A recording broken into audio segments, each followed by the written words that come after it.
जय हिंद। चलिए एक लॉ ऑफ इंडिसेस का क्वेश्चन है जो बच्चों कह रहे थे कि सर इसका बनाने के लिए। तो देखिए 2 का पावर 500 का आधा कितना होगा। बच्चों एकदम आसान है, देखिए दिया क्या है इसका आधा। तो हम लोग 2 का पावर, देखिए 2 का पावर कितना है 500, 2 का पावर हो गया 500, आधा आधा जब पूछा है तो इसे हम लोग क्या करेंगे 2 से भाग कर देंगे। कितना से 2 से भाग कर दिए, ठीक है। ये 2 से भाग कर दिए, ये देखो 2 का पावर 500 उतर गया और नीचे में आधा बोला है तो 2 से भाग कर दिए। अब ध्यान से सुनिए, इसका पावर हो गया 500 और इसका पावर यहाँ पे छुपा है 1, क्योंकि हम लोग जानते हैं x का पावर अगर ये 6 हो जाए और भागा x का पावर अगर 3 हो जाए तो इसको हम लोग क्या कर सकते हैं, x का पावर 6 और भागा को क्या कर देंगे बटा में x का पावर 3। तो लॉ ऑफ इंडिसेस में आप पढ़े हैं कि जब बेस और बेस सेम हो तो बेस सेम हो और भागा में हो तो क्या होगा माइनस।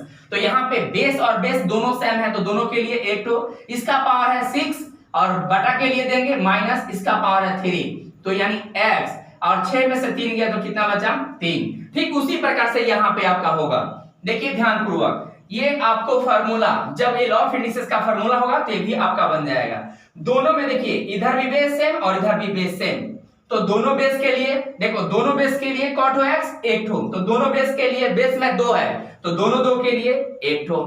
इसका पावर कितना है 500 और नीचे का पावर कितना देखो 1 है, इसका पावर कितना हो गया 1, क्योंकि 2 का किसी भी बेस का देखिए एक और फार्मूला है, x का अगर पावर अगर आता है 0, x का पावर आएगा 0 तो वैल्यू क्या होगा 1।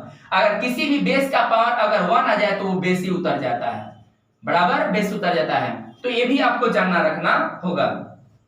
तो यहाँ किसी भी बेस का पावर अगर 1 हो तो वो मान लीजिए 2 का पावर अगर 1 हो तो क्या उतर जाएगा, ये 2 उतर जाएगा। तो 2 का पावर 1 है तो यहाँ पे बटा के लिए दे देंगे माइनस, और ये 2 का पावर 1 है तो यहाँ पे दे देंगे 1। तो इसलिए देखिए ये 2 का 2 उतर गया बेस और 500 में से 1 गया तो 499, यही आपका हो जाएगा आंसर। यानी 2 का पावर 499 मैंने दिया है, 2 का पावर 500 का आधा कितना होगा, तो 2 का पावर यानी 499 होगा बच्चों, यही हो गया आपका आंसर।